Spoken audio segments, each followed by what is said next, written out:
everyone, I will be explaining the torsion bar. So this is the torsion bar, you can see. So what happens in the torsion bar is the one end is attached to the frame while the other end is attached to the this bearing, and through bearing it is connected to the wheel hub spindle. Okay, so I have noted down some points regarding the torsion bar, so I will explain them.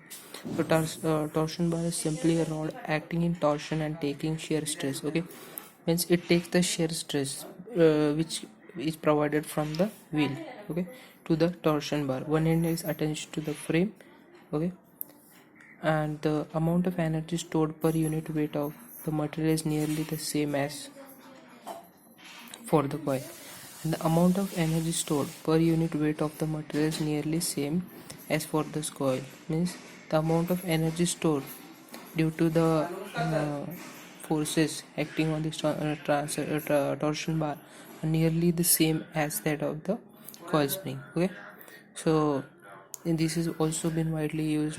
Okay, the bar is fixed at one end to the frame. Okay, so as you can see, it is one end is fixed to the frame while the other end is fixed to the wheel. Okay, uh, wheel arm and supported in bearing. Okay, so this is the torsion bar. One end is fixed to the frame and the other end is connected with the bearing. Through the bearing it is connected to the wheel hub. Okay?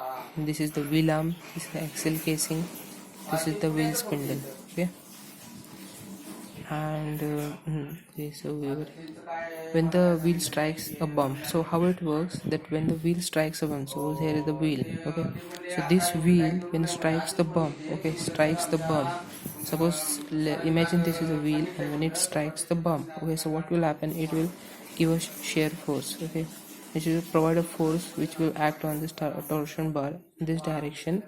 Okay, so when the wheel strikes a bump, it starts vibrating up and down. This starts vibrating up and down, thus exerting a torque on the torsion bar, which acts as string.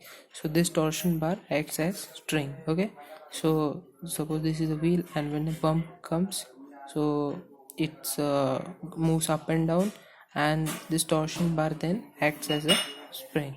Okay, and the advantage is that it is lighter as compared to less spring. Okay, so this is lighter, also occupied less space. Okay, so sometimes hollow bars are also used. Okay, in this case of torsion bar.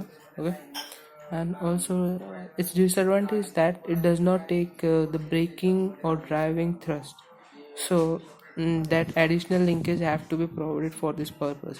So this does not take any braking, okay, or driving thrust. So for this additional linkages need to be provided, so that that forces also get reduces. Okay, so hope you understood, and if you have any queries you can write down in the comment. So okay, thank you for listening. Have a nice day.